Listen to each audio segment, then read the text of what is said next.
Welcome back to the county seat. We are talking about the proposed and now underway project to put a pipeline from Lake Powell over to Iron County, Washington County, and Kane County to supply water for southwestern Utah.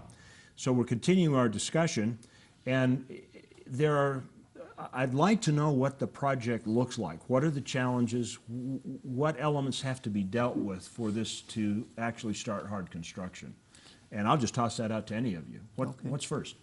Well, we are right now in the federal permitting process, trying to get licenses and permits for the project. That's a long-term type of thing. We've been working on it for about 4 years now, and expect we probably have another couple of years still in that process. But through this time, we've been collecting information about environmental impacts, how to mitigate those, cultural resource impacts, and those sorts of things. We've been working with the federal agencies to not only let them know what we're doing, but get their input back so that we can meet their needs as we go forward.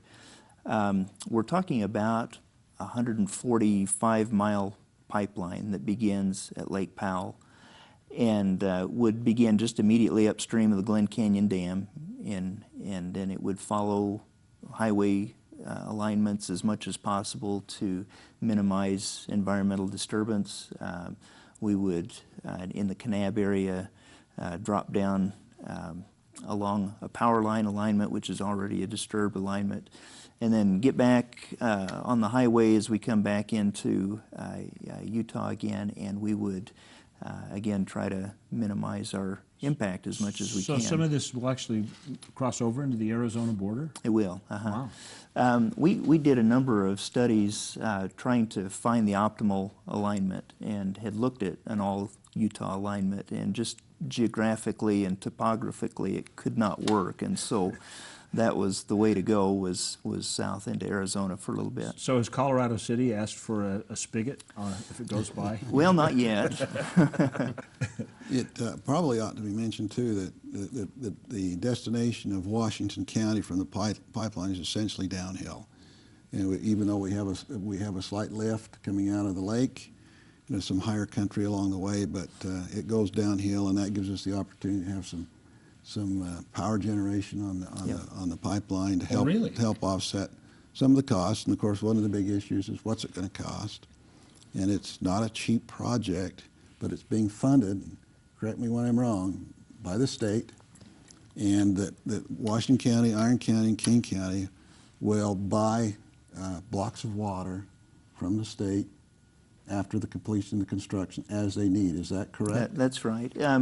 In the Lake Powell Pipeline Development Act, it was contemplated that the cost of the construction would be shared amongst the districts and the state, with the state probably paying the lion's share of it. And the reason for that is it's such a big diameter pipeline. It's a 69-inch diameter pipeline, which is big, and the use of that by the counties ramps up over time. And so they would not have the revenues in the beginning, in the early years of the project, to pay for that. And so the state is able to do that, and we're looking at several ways that might happen, and then the districts would pay that assistance back over time. As I understand the strategy on the funding, then not only does the state really front the money to get the project underway and completed, and we buy in blocks of water as we need, but that locally comes from impact fees based around growth. So growth will be how it's funded on a local level. So I think that makes a lot of sense. Of course, we hope that this climate we're in right now, these bigger projects are being done at a less costly. The prices are tending to go down. Big project construction. So it might be a good opportunity to really get started. Just in a very simple and short answer, will this be funded at the state level to get it started by bonding, or is it going to be straight appropriations? How's the money going to come together for that? We don't know the answer to that, and there was a task force that met this last summer and discussed some of those issues, and there's some issues with bonding. One of the ideas that was put out was that maybe a portion of the growth in sales tax could be used to fund that, and there's a bill in the legislature right now House Bill 174 that addresses that. And we think that there's probably still a fair amount of discussion that needs to go on as to how the state might fund the project. Excellent. We'll come back and wrap up our conversation about the pipeline project in southern Utah. We would like to invite you, if you would like to make comments on it, go to the County Seat Facebook page, and we'd like to hear from you on it. And we'll be back with more of the County Seat in just a minute. What is play? Is it culture? Is it adventure? Is it... Ooh, it's a destination. Oh, yeah, that's right. That's correct. Cedar City and Bryan Head Resort in the heart of Iron County, where outdoor excitement, culture, and the iron industry melts together. Come and forge a new adventure where play is the thing. You haven't forgotten how to play. It's just that you haven't been to the right place yet. Almost 45% of the oil produced in Utah, 7.8 million barrels, comes from Duchesne County.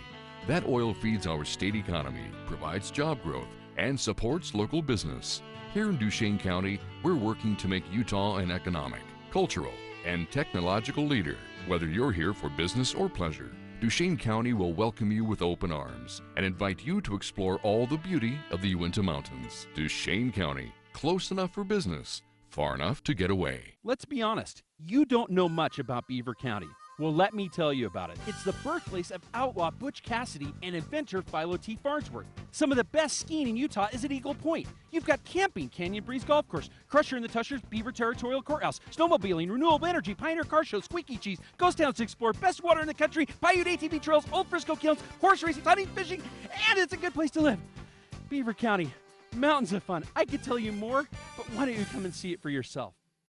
Along Interstate 70 and Highway 89 is an area that is rich with high mountain peaks, vast forests, lakes, streams, historical sites, and a climate that is perfect for outdoor adventures, no matter what the season. Whether you visit Sevier County to catch one of the many celebrations, experience a country-style county fair, or be part of various concerts, sports, or equestrian events, you will be greeted by local residents with a smile and a welcoming hand. In the center of it all, Sevier County.